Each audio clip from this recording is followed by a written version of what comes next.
those friends, their opinion, when they say you messed up, you should listen. Because they're genuine. This is how you fill that hole.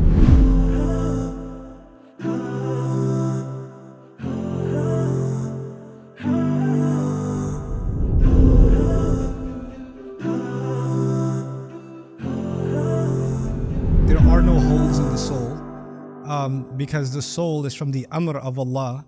It's actually something that is that doesn't have a void in it. It's actually pure. These voids, the hole that you're describing, that's something we feel in our emotions. Okay, the soul is something directly connected to Allah, and actually is in a sense perfect. It's actually beautiful, and is the thing that connects to the word of Allah inside of us. But anyway, talking about this need for filling looking for validation from people. I'll just share something personal with you instead of sharing something philosophical with you. When I started falling in love with studying the Quran, studying the Arabic language, because it was helping me connect with the Quran, and then the more I loved it, the more I loved talking about it. I did not have any qualifications in Arabic. I didn't have any qualifications in the Quran, nowhere near a scholar. And many of you know, I'm still not a scholar, nor do I have any qualifications in either subject.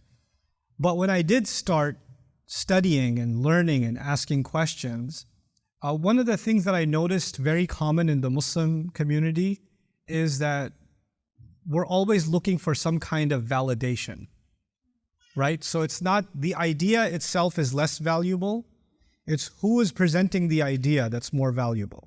Right? So unless people recognize you as someone with a degree or someone with this and this and this qualification, then otherwise your idea doesn't have any merit.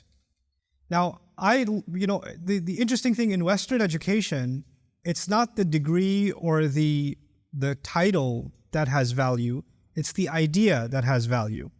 And particularly in the United States, because it promotes this idea of entrepreneurialism. So a lot of the biggest success stories that you find in America, in the world of business, for example, didn't even graduate high school, for example, right? And some of the tech giants in the world dropped out of college, right? So the idea of, until you become something and then people will recognize you, then you can open your mouth. And even then when you open your mouth, you better say the same thing that everybody else has already been saying. Don't say anything new. Don't challenge ideas. This notion is unfortunately one of the things that became a very permanent part more recently of Muslim cultures. So we don't like innovation, we don't like free thinking, we don't like challenging old ideas, we don't like any of this stuff. We're scared by it, right? And other nations, the nations that succeed, they're nations of invention and discovery. And you cannot have invention and discovery until you're asking questions, and until you're challenging things, until you're breaking status quo in some way or the other, right?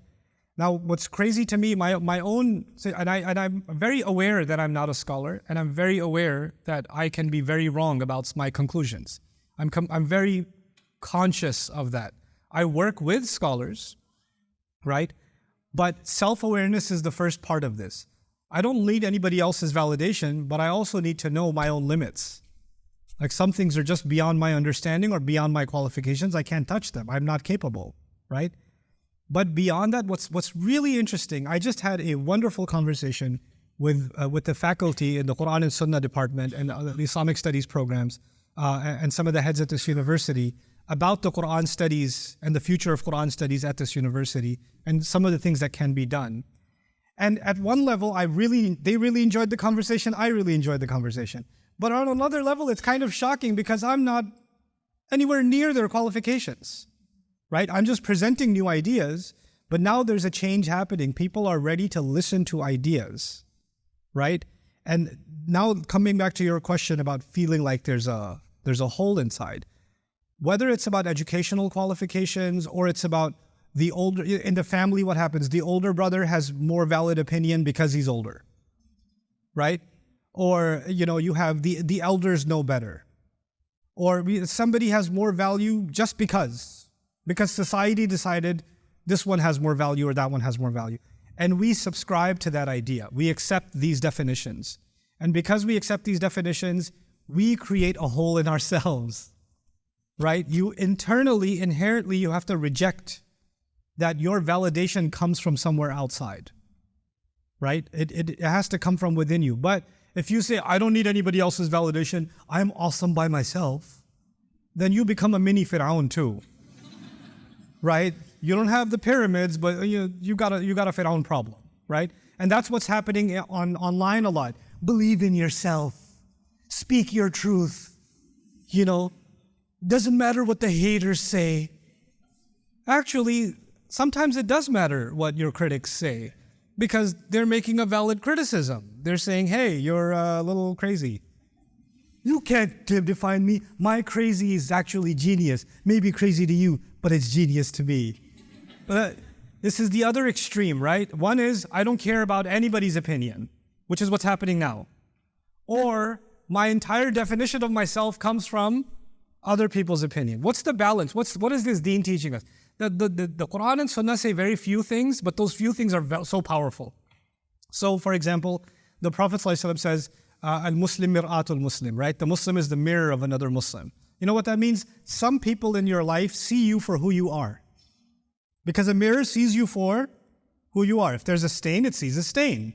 If there's a cut, it sees a cut. If you look clean, you look clean. It's an honest view of yourself. Some people, like your parents, sometimes your parents praise you too much.